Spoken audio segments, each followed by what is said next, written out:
ఈ 2 రోజులు చాలా కేయాటిక్ ఉంటాయి. సినిమా రిలీజ్ ముందు రోజు, సినిమా రిలీజ్ రోజు ఫోన్ మోగుతుంటది. బెస్ట్ విషెస్ అని, పనులు, టీమ్స్, డైరెక్టరు, ప్రొడ్యూసరు, ఇంటర్వ్యూలు, ఏం జరుగుతుంది రేపు అనే ఒక ఈ 2 డేస్ ఎట్లయినా చాలా కేయాటిక్ ఉంటుంది. కానీ ఫస్ట్ టైం ఈరోజు నేను కొంచెం కామ్గా కంటెంట్గా ఉన్నా. నిన్న రాత్రి లాస్ట్ 2-3 ఇయర్స్లో ఎన్నో స్లీప్లెస్ నైట్స్ ఉండింటాయి నాకు.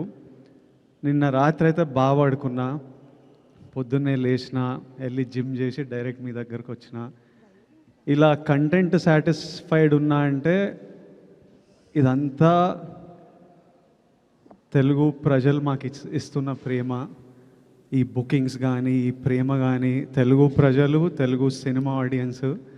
నేను మంచిగా 7 గంటలు పండుకొని జిమ్కి వెళ్ళినా కానీ మన తెలుగు సినిమా ఆడియన్స్ నాకు అక్కడ బయట చేసే పని, యుద్ధాలు అది తీసుకెళ్ళిపోతుంది. So I'm happy, content and the love I get from all of you. వచ్చి కూర్చోగానే అందరూ కళ్ళల్లో ఒక హ్యాపీనెస్, అరే బాగుంది సినిమా, అన్న కొడుతున్నావు నువ్వు, మనం కొడుతున్నామని ప్రెస్ వాళ్ళందరూ అంటుంటే అదొక సాటిస్ఫాక్షన్, హ్యాపీనెస్. అట్లీస్ట్ ఈరోజు అయితే అందరం చాలా హ్యాపీగా, సాటిస్ఫైడ్గా. పొద్దున్నే గౌతమ్తో మాట్లాడినా, గౌతమ్ కూడా హ్యాపీగా ఉన్నాడు.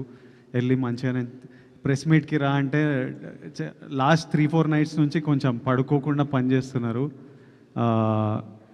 వెళ్ళి తిరుపతి వెళ్ళేసి వస్తా, మంచిగా నెమ్మదిగా వెళ్ళి ఫ్యామిలీతో కొంచెం టైం స్పెండ్ చేస్తా అన్నట్టున్నాడు. So as on today we are all happy, content, and I need to thank the audience and thank all of you. My full love to all of you.